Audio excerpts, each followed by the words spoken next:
জ্যোতি বসু যা করেছে ও মানুষই করে না। আমি সেই যুগের মানুষ যে সুন্দরবনে মানুষ নিয়ে গেছিল রিফিউজিদের নিয়ে কিভাবে রক্তপাত করেছিল, চাল ব্লাক করতে দিত না, খেতে দিত না মানুষকে, কিভাবে মানুষকে মেরেছিল। আমি সেই জমানার মানুষ। আমার তখন 12 বছর বয়স, বিয়ে হয়েছে, আমার শ্বশুর নিয়েছিল সুন্দরবনে, সেই খোদ সুন্দরবন মরিচজাবি। ওখানে কি করেছে জ্যোতি বসু?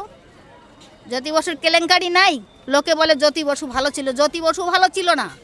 ও শুধু নিজের করে গেছে, নিজের সন্তানরা ভালো থাকবে, ভালো খাবে, সেটাই করে গেছে, তাছাড়া কিছু করে জানি।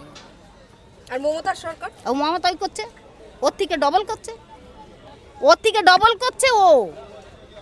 ওর আমলে একটা ছেলে জন্ম নিচ্ছে, 3 লাখ টাকা মাথায় করে জন্ম নিচ্ছে, তো ছেলেটার সন্তানটা কি করে জন্মটা শোধ করবে? টাকার ঋণ কেউ দেখেছে যে কত টাকা কত অঙ্কে যাচ্ছে? তাহলে আজকে তোমাদের কয় পয়সা মায়না দিচ্ছে? তাহলে